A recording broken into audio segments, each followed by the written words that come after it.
Shalom,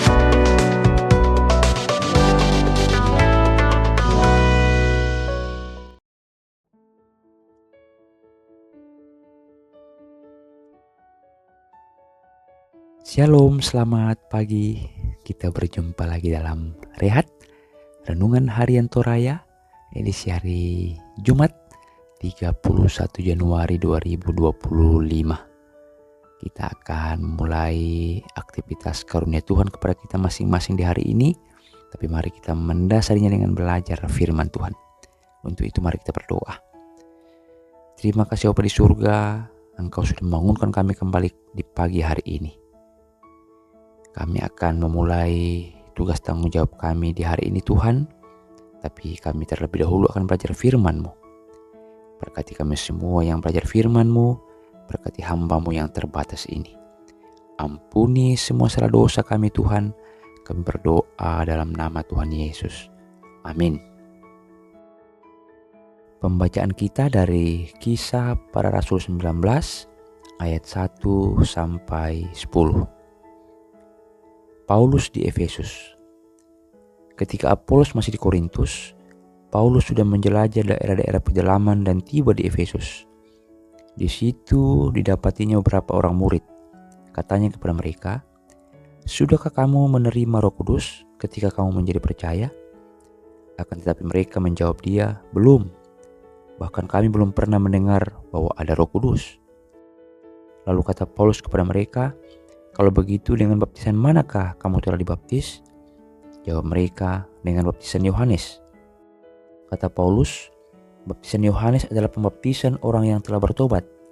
Dan ia berkata kepada orang banyak bahwa mereka harus percaya kepada Dia yang datang kemudian daripadanya, yaitu Yesus. Ketika mendengar hal itu, mereka memberi diri mereka dibaptis dalam nama Tuhan Yesus.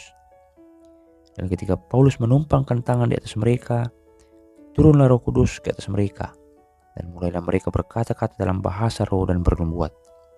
Jumlah mereka adalah kira-kira 12 orang. Selama 3 bulan Paulus mengunjungi rumah ibadat di situ dan mengajar dengan berani. Oleh pemberitaannya, ia berusaha meyakinkan mereka tentang kerajaan Allah. Tetapi ada beberapa orang yang tegar hatinya. Mereka tidak mau diyakinkan, malahan mengumpat jalan Tuhan di depan orang banyak. Karena itu Paulus meninggalkan mereka dan memisahkan murid-muridnya dari mereka, dan setiap hari berbicara di ruang kuliah Tiranus. Hal ini dilakukannya 2 tahun lamanya, sehingga semua penduduk Asia mendengar firman Tuhan, baik orang Yahudi maupun orang Yunani. Amin.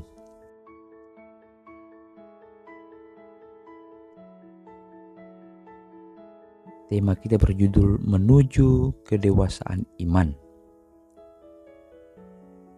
Keterbukaan dan kerendahan hati menjadi kunci untuk mengalami perubahan sebagaimana yang dikehendaki oleh Tuhan.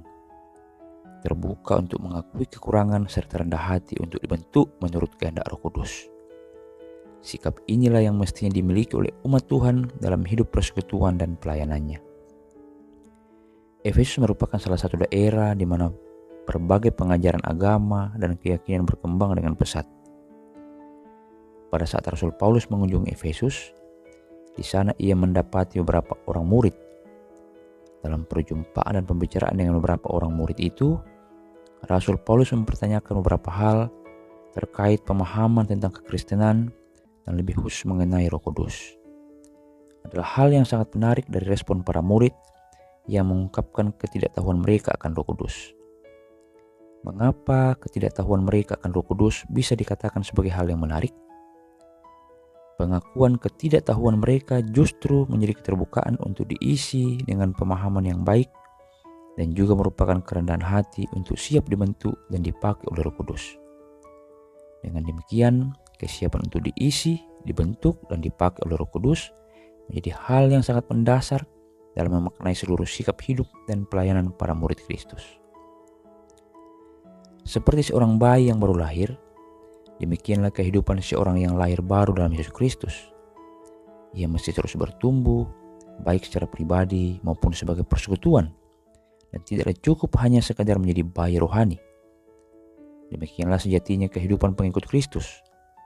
Seluruh kehidupannya merupakan sebuah proses yang terus mengalami pertumbuhan ke arah keserupaan dengan Kristus. Bagaimana dengan proses pertumbuhan kehidupan pribadi dan persekutuan kita di mana kita berada? Bertumbuh di dalam Kristus berarti seluruh aktivitas hidup dikendalikan sepenuhnya oleh kehendak Kristus. Amin. Mari kita berdoa. Terima kasih Bapa di surga, Engkau kembali memberikan anugerah besar kepada kami. Kami boleh diberi kesempatan untuk mendengarkan firman.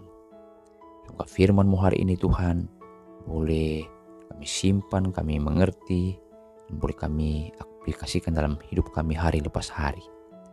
Ampuni hamba-Mu Tuhan jika ada motivasi hamba-Mu hari ini yang tidak seturut dengan kehendak Tuhan. Kami membawa seluruh pergumulan hidup kami hari ini ke dalam tangan kasih Tuhan.